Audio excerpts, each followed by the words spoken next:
Brilliance Audio presents Myra Breckinridge by Gore Vidal, performed by Michelle Hendley and Camille Paglia. I am certain that I can eventually capture the reality of Myra Breckinridge, despite the treachery and inadequacy of words.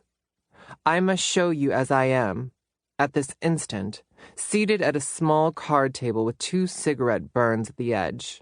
One is about the size of a quarter, the other the size of a dime. The second is perhaps the result of a burning ash, while the first... But there is to be no speculation, only simple facts, simply stated. I sit now, perspiring freely. The odor of my lovely body is like that of new bread. Just one simile, then I shall be stylistically pure, mingled with a subtle ammoniac smell that I find nearly as irresistible as all men do. In addition to my extraordinary physical presence, I studied the classics, in translation, at the New School, the contemporary French novel on my own, and I learned German last year in order to understand the films of the 30s when UFA was a force to be reckoned with. Now, at this arbitrary instant in time, my hand moves across the page of an oblong black notebook containing 300 blue-lined pages. I have covered 18 pages already. That leaves 282 yet to be filled. If one counts the present page, of which I have used 12 of 32 lines, 13 with these last words, now 14. The hand is small, with delicate tapering fingers and a slight golden down at the back near the wrist. The nails are exquisitely cared for, lacquered silver, except for the right index fingernail, which is cracked diagonally from the left side of the tip to the part where the flesh begins, the result of trying to pry loose an ice cube from one of those new plastic ice trays, which so freeze that unless you half melt them under the hot water tap, you can never get the ice out. There are limits, however, to describing exactly what I see as I write and you read.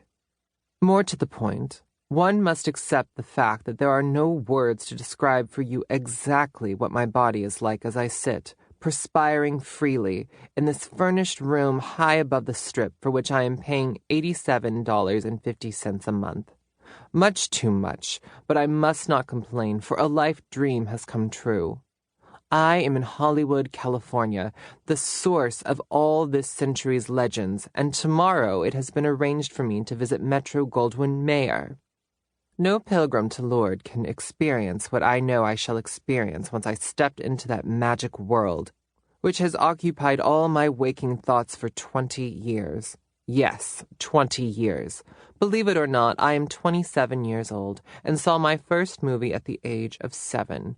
Marriage is a Private Affair, starring Lana Turner, James Craig, and the late John Hodiak, produced by Pandro S. Berman and directed by Robert Leonard.